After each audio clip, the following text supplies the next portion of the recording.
Alex Bennett sat alone in his office on the 85th floor of the Bennett Tower. The city lights sparkled below him like stars, but he barely noticed them anymore. At 52 years old, he had everything money could buy. His suits cost more than what most people earned in a month.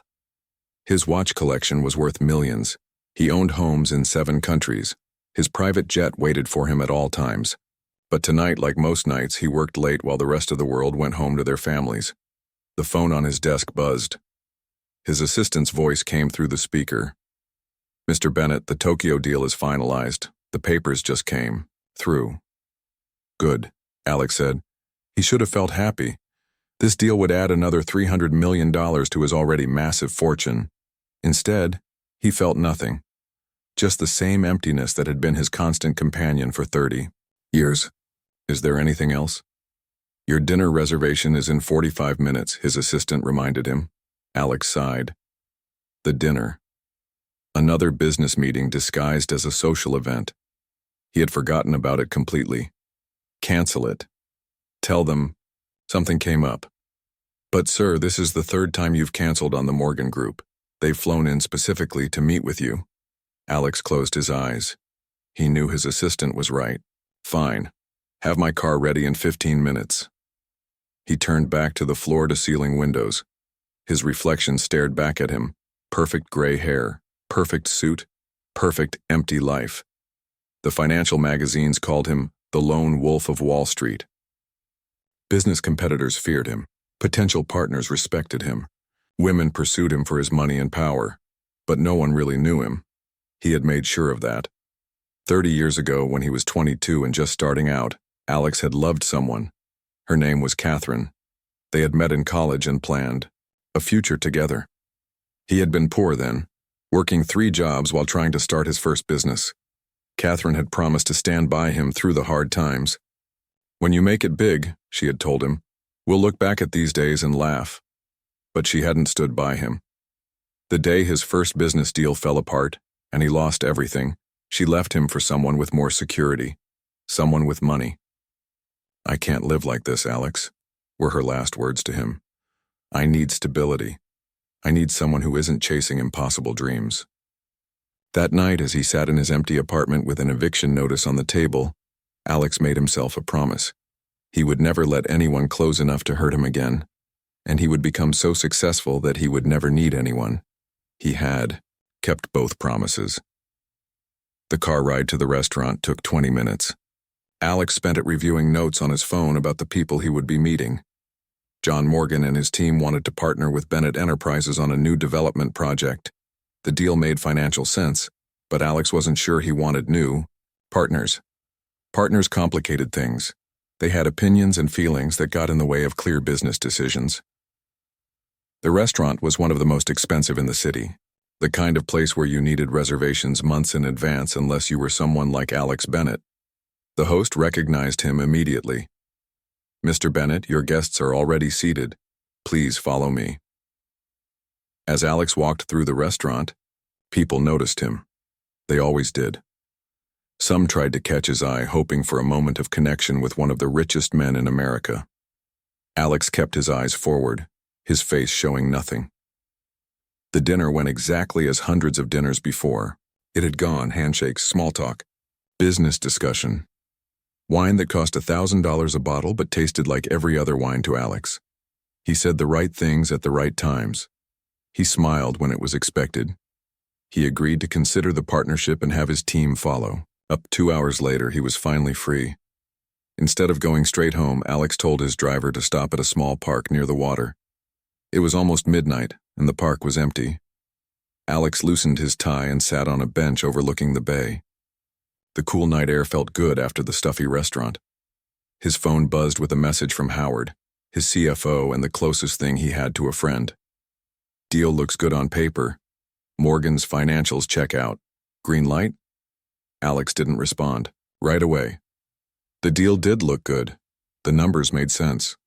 But something felt off about Morgan. He had talked too much about his family during dinner, had shown pictures of his children, had asked Alex if he had any family pictures to share. "I'm not married," Alex had said simply. "Never found the right woman," Morgan had asked with a smile. Never looked, Alex had replied, ending that line of conversation. Now sitting alone in the dark park, Alex realized he was tired. Not just from the long day, but from the long years. 30 years of building walls. 30 years of letting no one in. 30 years of turning emotion into money. His phone buzzed again. Howard again. "You okay? You left the dinner early." Alex typed back, "Fine, just needed air." "You work too hard," came Howard's reply. "You should take some time off. Go somewhere. Meet people who aren't trying to get your money." Alex almost laughed. Howard had been trying to get him to live a little for 20 years. It never worked. Alex put his phone away without answering. The next morning, Alex arrived at his office at 5 a.m., as usual. His assistant had his schedule ready. "The Morgan team wants another meeting next week," she said. "Tell them we'll pass on the partnership," Alex replied. His assistant looked surprised, but the numbers looked good. "Our team recommended moving forward." "The numbers aren't everything," Alex said, surprising himself with the words. "Morgan is too emotional. He makes decisions based on feelings. That's dangerous in business." The day passed in a blur of meetings and calls. By 7 p.m., most of the staff had gone home. By 9 p.m., even the cleaning crew had left. Alex remained, reviewing reports and preparing for the next day. At 11, Howard came into his office without knocking. Only Howard could do that. "You need to eat something," Howard said, putting a takeout bag on Alex's desk.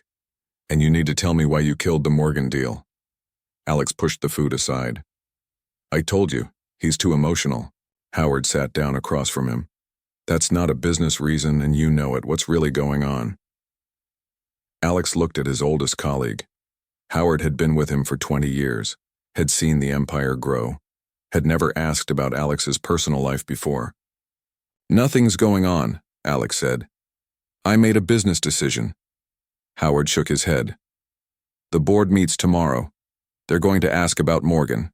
I need a better answer than he's emotional." Alex stood up and walked to the window. "Tell them, I didn't like his approach to community development. Tell them his environmental impact studies were weak. Tell them whatever you want." "Alex," Howard said quietly.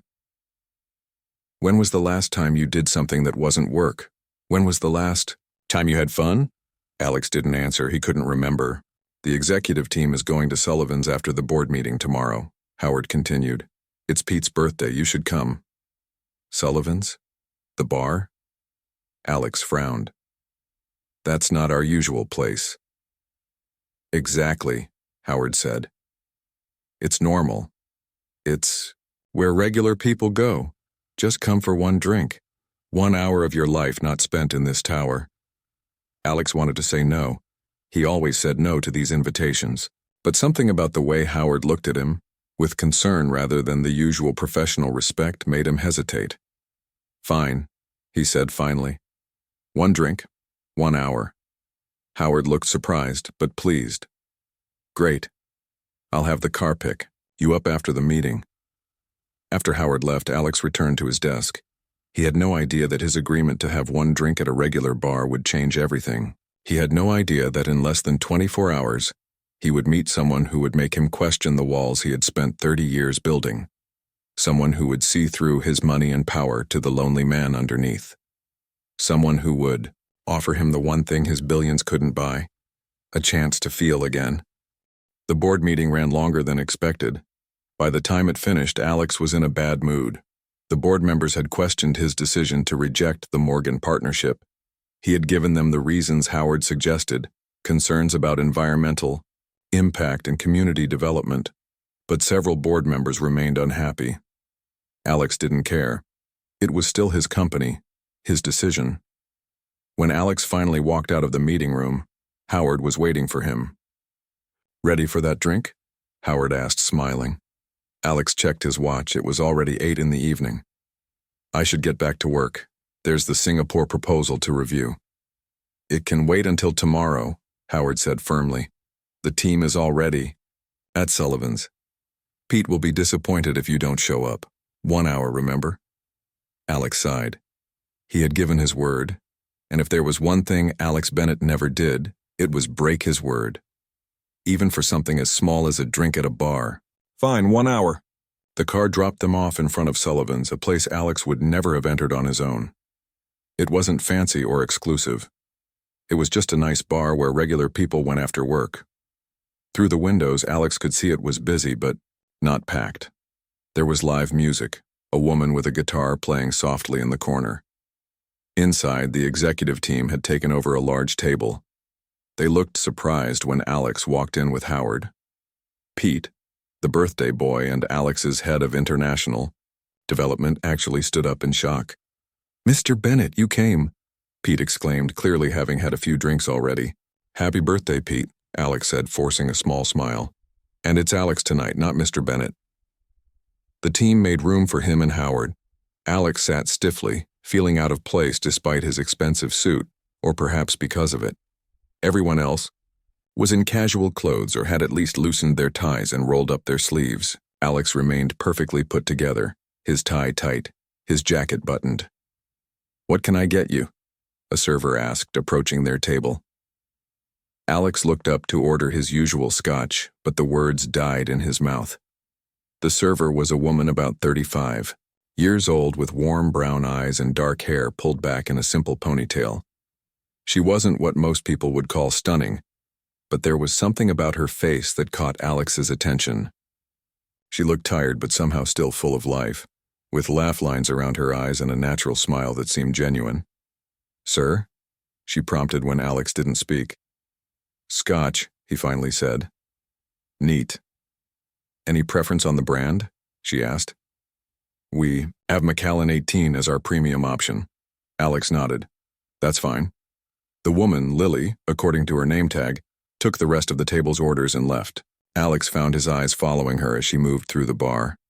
There was something different about the way she carried herself. No fake politeness or forced cheerfulness, just a straightforward efficiency mixed with natural warmth. "Earth 2. Alex," Howard said, waving a hand in front of his face. "We were asking what you thought about expanding into South America next year." Alex turned back to the table, annoyed at himself for getting distracted. "We can discuss that at the office tomorrow." The team exchanged glances. They had hoped to use this informal setting to pitch ideas they were nervous about bringing up. In the office, Alex realized his mistake and forced himself to relax a little. "But if you want my initial thoughts," he added, "I think Brazil and Chile show the most promise. We should start there." The conversation flowed more easily after that.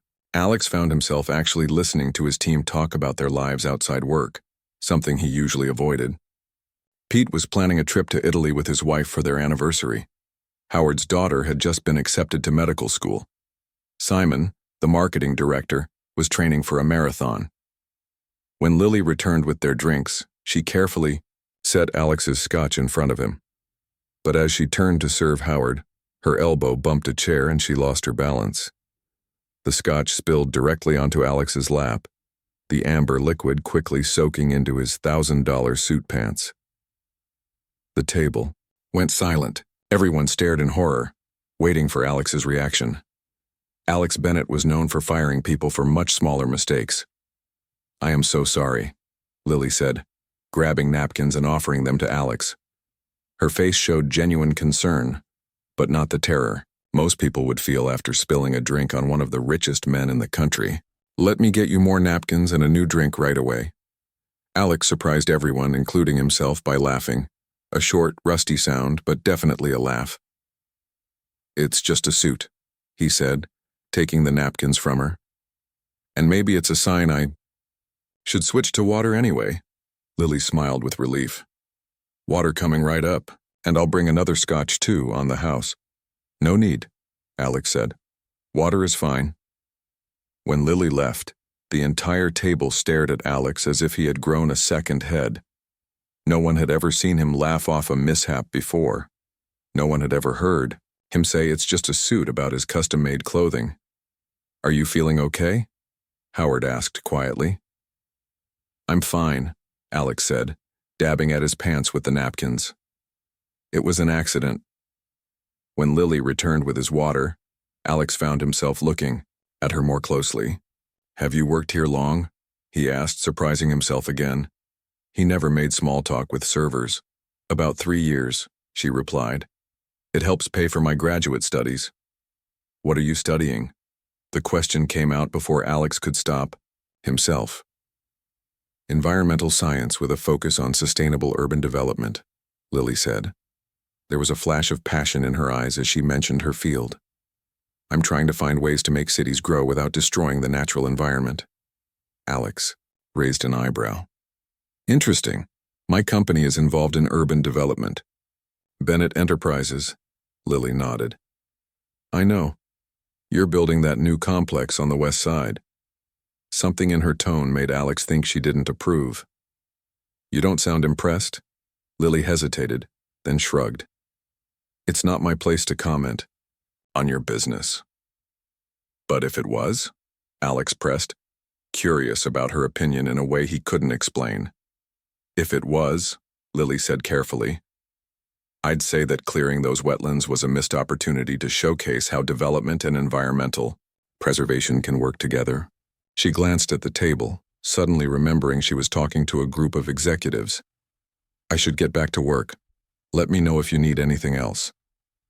As she walked away, Howard leaned over. Did Alex Bennett just have a normal conversation with a waitress who criticized his business practices?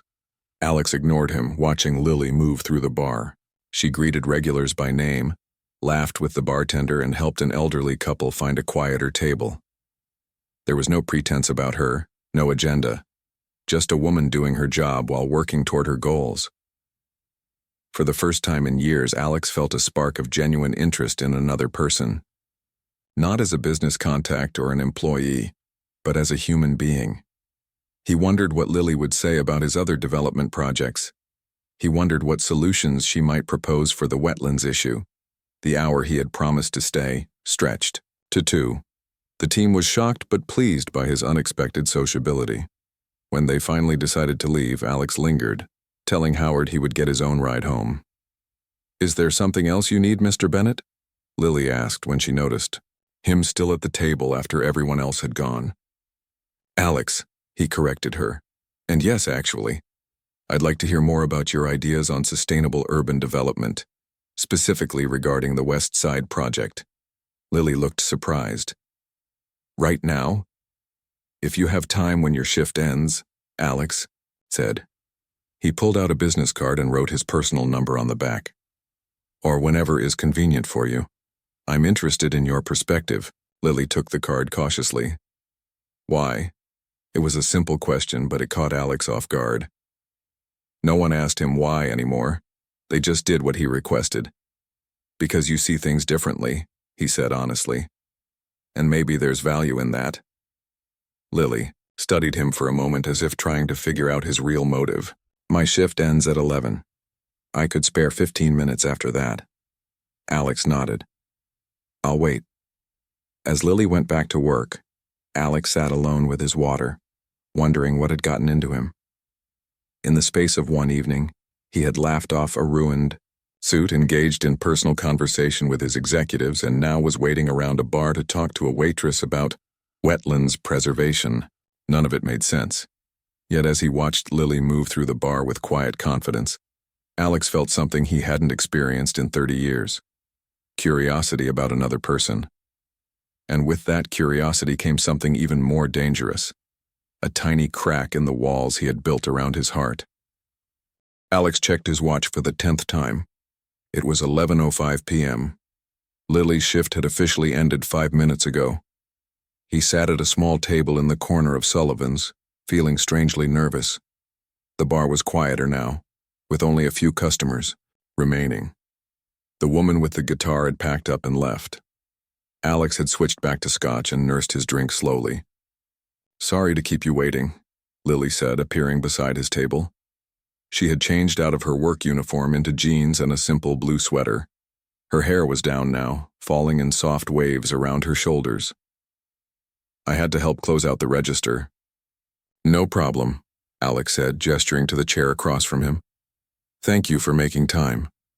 Lily sat down but looked at him with clear suspicion. I have to ask, why does Alex Bennett, billionaire developer, want to hear my thoughts on wetlands preservation? Is this some kind of PR stunt? Alex was taken aback by her directness. People rarely questioned his motives so bluntly. No stunt. You mentioned the West Side project, and you clearly had opinions about it. I'm curious. Curious, Lily repeated as if testing the word. Okay. The West Side wetlands filter water for the entire watershed. They prevent flooding and provide habitat for dozens of endangered species. Your company is filling them in to build luxury condos that nobody who currently lives in that neighborhood can afford. Alex didn't flinch at her criticism. The project will create hundreds of jobs and significantly increase the city's tax base. At what cost? Lily challenged. Those wetlands took thousands of years to develop. Once they're gone, forever. So what would you do differently? Alex asked, genuinely curious. Lily's eyes lit up with passion. I'd design around the wetlands, make them a feature instead of an obstacle, elevated walkways, observation areas, educational spaces. The wetlands become an amenity that increases property values while preserving the ecosystem. That sounds expensive, Alex noted. Initially, yes, Lily admitted, but long-term, you'd save millions on flood control. Plus, you'd be the first major developer to successfully integrate natural wetlands into an urban project. Think of the publicity value. Alex studied her face as she spoke. There was no hint of the nervousness most people showed around him. Just genuine conviction and intelligence. You've given this a lot of thought for someone who doesn't work in development. It's literally what I'm studying, Lily reminded him. My thesis is on integrating natural systems into urban environments. They talked for nearly an hour. Lily sketched ideas on napkins, explaining concepts of water flow and habitat preservation in simple terms. Alex asked sharp questions about costs, timelines, and regulations. He was impressed by how quickly she adapted her ideas to address practical concerns. You know, Alex said finally, these aren't bad concepts. Ambitious, maybe even a bit idealistic, but not without merit. Lily smiled for the first time since sitting down. Coming from you, I'll take that as high praise. It is, Alex confirmed. He rarely complimented anyone. I'd like to see more developed versions of these ideas. Are you offering me a job, Mr. Bennett? Lily asked, raising an eyebrow. Alex, he corrected again. And no, not a job. More like a consultation. I'd pay for your time, of course. Lily shook her head. I don't want your money, but I would like to see better development practices in this city. She thought for a moment. How about this? I'll share my research and ideas, but only if you seriously consider implementing some of them. Alex was not used to people turning down his money or setting conditions, yet instead of being annoyed, he found himself intrigued. Fair enough. When can we meet again? I'm free Sunday afternoon, Lily said. But not here. Let's meet at the wetlands themselves. I want you to see what you're planning to destroy. Most people would never dare to speak to Alex Bennett this way. But Lily wasn't trying to impress him or get something from him. She simply cared deeply about her cause. Sunday, at 2 p.m., Alex agreed. I'll have my assistant contact you to arrange— No assistance, Lily interrupted. Just text me the details yourself. She stood up and gathered her bag. It's late, I should go. I'll have my driver take you home, Alex offered automatically. No thanks. I have my car. Lily gave him a curious look. Do you always try to solve everything with your money and your staff? The question caught Alex off guard. I have resources, I use them. Some things are better handled personally, Lily said. Good night, Alex. I'll see you Sunday. After she left, Alex sat alone, turning their conversation over in his mind. He couldn't remember the last time someone had refused his offers of money or assistance. He couldn't remember the last time someone had spoken to him as an equal rather than as a powerful billionaire. It was refreshing in a way he hadn't expected. The next morning at the office, Howard noticed something different about Alex right away. "You look rested," Howard said carefully. "Did something happen after we left last night?" "I had an interesting conversation," Alex replied vaguely. "With the waitress who spilled your drink?" Howard guessed, smiling slightly. Alex gave him a sharp look. "Her name is Lily. She's getting her graduate degree in environmental science. And yes, we discussed some alternative approaches to the West Side project." Howard's eyebrows shot up in surprise. "You discussed business with a waitress?" "She has expertise relevant to the project," Alex said defensively. "I'm meeting her Sunday to continue the discussion." Howard stared at him. "You're meeting her Sunday? As in the weekend? As in not during work hours?" "It's a site visit," Alex explained, feeling strangely uncomfortable. "We're going to the wetlands." Alex Bennett, taking time on a Sunday to walk around muddy wetlands with a waitress he just met. Howard said slowly, "Who are you and what have you done with my boss?" "It's a business matter," Alex insisted. "Of course it is," Howard agreed, but his smile suggested he didn't believe it. "Well, whatever the reason, it's good to see you doing something different." Throughout the day, Alex found his thoughts drifting to Lily and their conversation. He even pulled up the West Side project plans and studied them with her criticisms in mind. There were, he had to admit, valid points about the wetlands' value that his team had dismissed as minor environmental concerns. That evening, instead of working late as usual, Alex left the office at a reasonable hour. He drove himself to the West Side project site. The sun was setting as he parked his car and walked to the edge of the wetlands. In the fading light, he could see water reflecting the pink and orange sky. Birds called to each other as they settled for the night. A slight breeze rustled through the tall grasses. His company planned to drain all of this, fill it with dirt and build concrete foundations. It was the most efficient and profitable approach. But standing there, Alex began to understand what Lily had been trying to tell him. There was value here that couldn't be measured in dollars. He took out his phone and texted Lily. "Looking forward to Sunday. I'm at the wetlands now, beginning to see your point." He didn't expect a reply, but one came quickly. "Sunset is the best time there. Listen to the frogs start their night songs. That's a sound that's been continuous for thousands of years." Alex stood very still and listened. Sure enough, as the light faded, a chorus of frogs began. The sound surrounded him, primal and perfect. For a few minutes, he forgot about his meetings and deals and billions. He was just a man standing at the edge of a wetland, listening to frogs sing. His phone buzzed again with another text from Lily. "Still want to fill it with concrete?"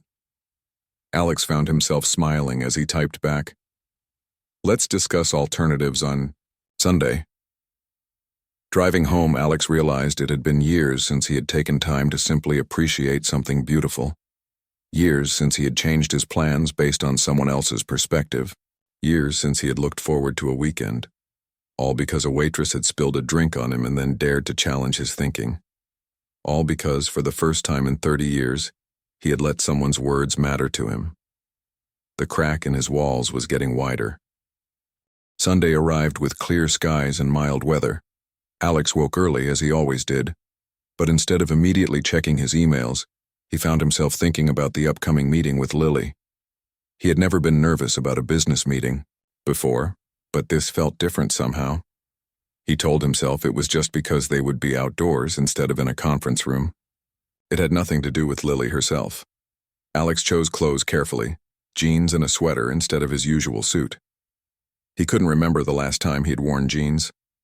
The casual clothes felt strange on him, but he knew a suit would be impractical for walking around wetlands.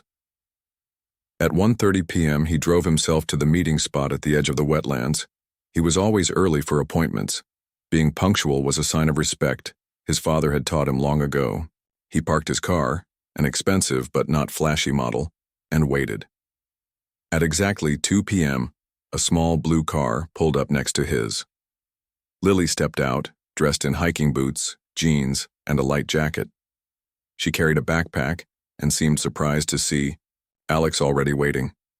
"You're on time," she said, as if this was unexpected. I'm always on time, Alex replied. It's a basic courtesy. Lily smiled. You'd be surprised how many people don't share that view. Ready to get a little muddy? She led the way down a narrow path into the wetlands. Alex followed, careful of his footing on the uneven ground. The path wound through tall grasses and around pools of water that reflected the blue sky. Birds, he couldn't name, flew overhead or waded in the shallow water. This area is called a marsh, Lily explained as they walked. It's different from a swamp because it doesn't have trees. It's mostly grasses and small plants. The water is usually shallow. I know what a marsh is, Alex said, but without irritation. My company has developed near wetlands before. But have you ever actually walked through one? Lily asked, glancing back at him. Alex had to admit he hadn't. His knowledge of wetlands came from reports and environmental impact studies, not personal experience. Lily stopped at a wooden platform that extended over the water. This observation deck was built by local volunteers, she said. From here you can see how the water moves through the marsh. They stood side by side, looking out over the landscape. Lily pointed out things Alex would never have noticed on his own. The different types of grasses, the small fish in the water, the particular birds that made this marsh their home. That building there, she said, pointing to a structure in the distance, is the water treatment plant for this part of the city. These wetlands naturally filter millions of gallons of water before it even reaches the plant. If you fill in this marsh, the plant will have to be expanded at a cost of millions to taxpayers. Alex listened carefully. He had seen the figures on water management in the project reports, but they had been abstract numbers then. Now, seeing the actual connection between the marsh and the water system, those numbers took on new meaning. They walked for over an hour. Lily showed Alex places where the water flow was particularly important, areas with the most biodiversity, and sections that could potentially be developed with minimal environmental impact.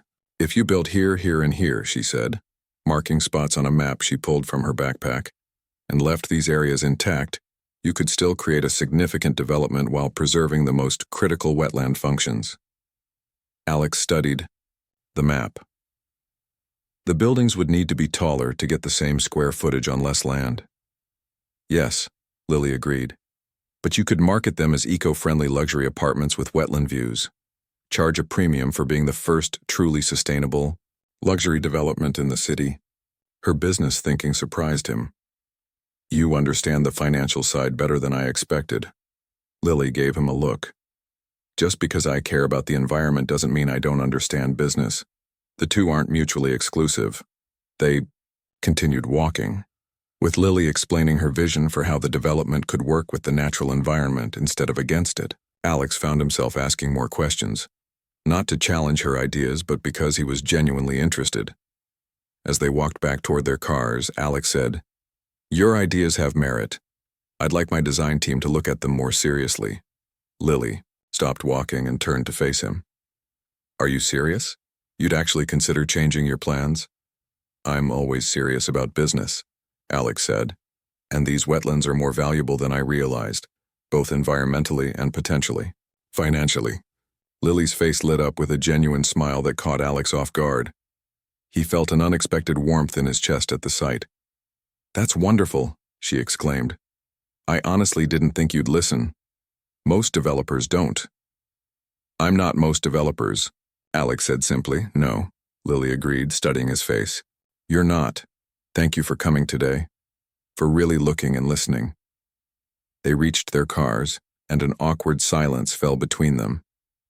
The business discussion was over, but Alex found he didn't want to leave yet. "Would you like to get something to eat?" he asked, surprising himself. "We could continue the discussion." Lily hesitated. "I actually have plans with my brother this evening. He's in town for the weekend." "Of course," Alex said, feeling an unexpected disappointment. "Another time, perhaps." "How about tomorrow?" Lily suggested. "I could meet you at your office to go over these ideas with your design team." "Tomorrow works," Alex said, relieved that she wanted to continue their collaboration. "I'll send you the address." "I know where Bennett Tower is," Lily said with a small laugh. "Everyone in the city does." As they prepared to part ways, Alex found himself wanting to say something more, but he wasn't sure what. Social interactions outside of business had never been his strength. "Thank you for today," he said finally. "It was educational." "You're welcome," Lily replied. "See you tomorrow, Alex." As he drove away, Alex realized he had spent an entire afternoon without checking his phone once. No emails, no calls, no business emergencies. And strangely, the world hadn't fallen apart without his constant attention. Even more surprising was how much he had enjoyed the simple act of walking and talking with someone who challenged his thinking. That evening, Alex found himself looking through the project plans again, sketching alternatives based on Lily's suggestions. He worked late into the night not because he had to, but because he was genuinely excited about the possibilities. Around midnight, his phone rang. It was Howard. "Are you still at the office?" Howard asked without preamble. "I'm at home," Alex replied, "just reviewing some ideas for the West Side project." "How was your wetlands tour?" Howard's voice had a teasing tone. "Informative," Alex said. "I'm considering some significant changes to the project based on what I learned." There was a long pause on the other end. "You're changing a billion-dollar development plan because of a Sunday walk with a waitress?"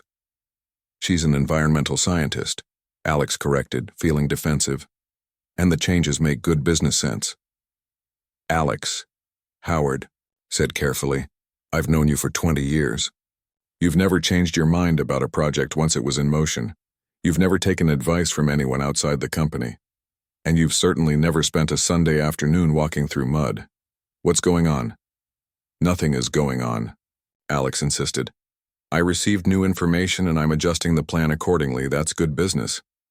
"Uh-huh," Howard sounded unconvinced. "And the fact that this new information came from an attractive woman has nothing to do with it?" "Don't be ridiculous," Alex said sharply. "This is purely professional." "If you say so," Howard replied. "Just be careful, Alex. You haven't exactly practiced normal human relationships in a long time. It's easy to confuse professional interest with personal interest when you're out of practice." After they hung up, Alex sat thinking about Howard's words. Was he confusing professional and personal interest? He admired Lily's intelligence and passion, that was true. He found her directness refreshing. But that was all professional appreciation, wasn't it? The next morning, Alex arrived at the office earlier than usual. He called in his design team for an emergency meeting before Lily arrived. He wanted them prepared to discuss her ideas seriously. When Lily walked into the Bennett Tower lobby at 10 a.m., Alex was waiting for her personally instead of sending an assistant as he normally would. As they rode the elevator up to the conference room, he found himself watching her reaction to the impressive building. "Quite a step up from Sullivan's Bar," he commented. Lily looked around the elegant elevator with its wood paneling and brass fixtures. "It's beautiful," she admitted. "But do you know what I think when I see all this expensive material?" "What?" Alex asked.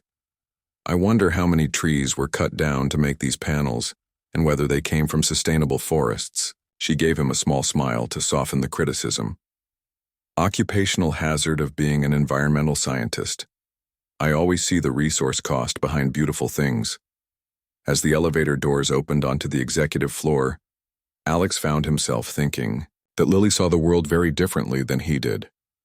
And somehow that made him want to see more of it through her eyes. 3 months passed. The West Side project had been completely redesigned. What was once going to be a standard luxury development was now being called the Sanctuary, a groundbreaking, eco-friendly community built around preserved wetlands. The business press was calling it revolutionary. Environmental groups were cautiously praising Bennett Enterprises for its new approach. Even the city government had featured the project in its promotional materials about sustainable growth. Alex sat in his office, looking at the latest architectural drawings. The buildings were sleek and modern, but they curved around the natural water features instead of replacing them. Elevated walkways allowed residents to experience the wetlands without disturbing them. The water management system worked with the natural filtration of the marsh. Howard walked in without knocking as usual. "The investors love the new design," he said, dropping a report on Alex's desk. Pre-sales are at twice our projections. Turns out people will pay extra to feel good about where they live. That's good news, Alex said, but his mind seemed elsewhere. Howard studied his boss carefully. You haven't seen her in 2 weeks. Alex didn't pretend to misunderstand. Lily's been busy with her final exams. She graduates next week. And you're going to the ceremony, Howard said. It wasn't a question. She invited me, Alex replied simply. She was instrumental in the project's redesign. It's a professional courtesy. Howard sat down across from Alex. Can we be honest with each other? After 20 years, I think we've earned that. Alex looked up at his oldest colleague and nodded. This isn't just professional anymore, Howard said gently. I've watched you these past months. You light up when she comes to meetings. You check your phone constantly when you're waiting for her texts. You've changed your schedule repeatedly to accommodate hers. We work well together, Alex insisted. Her environmental insights have been valuable. Alex, Howard said, you've had her consulting on projects that have nothing to do with the environment. Last week you asked for her opinion on the new office. Furniture. Alex couldn't argue with that. He had found himself seeking Lily's input on all sorts of decisions, not just environmental ones. He valued her straightforward perspective and her different way of seeing the world. She's become a friend, Alex admitted finally. The word felt strange in his mouth. He hadn't had a real friend outside of business in decades. Just a friend? Howard pressed. Alex didn't answer. He wasn't ready to examine his feelings too closely. The walls around his heart had weakened, but they weren't gone entirely. Whatever she is, Howard continued, she's been good for you. And good for the company. I haven't seen you this engaged with life in all the time I've known you. Alex nodded, acknowledging the truth in Howard's words. But I'm worried, Howard said. You haven't been in a real relationship in 30 years. You've kept everyone at a distance. What happens if you let Lily get close and then things don't work out? What happens to all our projects that now have her fingerprints all over them? It was a fair question, one that Alex had asked himself many times. I don't know, he said honestly, but I can't go back to how things were before. The day of Lily's graduation arrived. Alex sent his driver to pick up Sam, Lily's younger brother, so they could attend together. Alex had met Sam several times over the past months. The young man had been deeply suspicious of Alex at first, warning his sister not to trust a billionaire who suddenly developed an interest in the environment. People like him don't change, Sam had told Lily during their first dinner together, speaking as if Alex wasn't sitting right there. Maybe not, Lily had replied, but they can grow. Everyone can if they choose to. Since then, a cautious respect had developed between Alex and Sam. Alex had even helped the young man find an internship at an engineering firm, though he had been careful not to use his influence directly. Lily would have hated that. The graduation ceremony was held outdoors on the university campus. Alex felt out of place among the proud families with their balloons and flowers.